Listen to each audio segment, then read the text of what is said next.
bismillaahi raxmaani raxiim kulan wacan dhammaantiin meel kasta aad joogtaan kusoo dhawaada warbixin kooban waan uga hadli doonaa xaqiiqooyin ku saabsan nolosha shabeelka waxaa idinla socodsiinaysa walaashin Faadimo Cabdulqaadir shabeelku waa xayawaan ka mid ah bahda bisadaha kaas oo cuna hilibka isla markaana ku nool duuraha waa mukulaal dumad ama bisad weyn oo ku nool qaaradda Afrika iyo Aasiya shabeelku wuxuu ku noolaan karaa jawi kasta meelaha roobka badan buuraha dhaadheer iyo kaymaha waaweyn intaba shabeelka qaaradda Aasiya wuxuu leeyahay xariijimo huruud iyo madow ah laakiin noocyada ku nool qaaradda Afrika uu ka midab duwan yahay sidoo kale waxaa jira shabeel midabkiisu cadaan yahay oo loo yaqaan shabeelka cad bahda bisadaha waxa la isku yiraahdaa xayawaano badan oo duurjoog ah kuwaas oo dhammaantood leh qaab dhismeedka jirka bisadaha waxaana ka mid ah bisadaha guduudanaha libaaxa harabcadka iyo kuwo kale oo leh qaab dhismeedka bisada shabeelka culayskiisu waxa uu gaaraa 388.7 kilogram waa horar dilaa ah wuxuuna noolaha kale dad iyo dugaagba ku khalkhalgeliya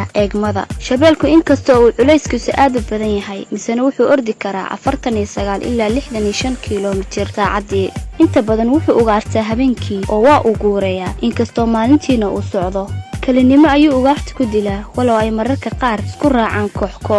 daawade maanta warbixinteeni koobneed ee aan uga hadlaynay nolosha shabeelka waa naga intaas waan ku mahadsantihiin daawashada muuqaalkan fadlan haddii aad ka heshay muuqaalkan like saar siina share gare haddii aad naga cusub tahayna ha ka ilaawin inaad subscribe dhahdo gambaleelkana furid si ay kuu soo gaarto wax kastoo aan soo dhigno channelka inta aynu ku kulmi doono muuqaalkan kiisa xiga nabadgelyo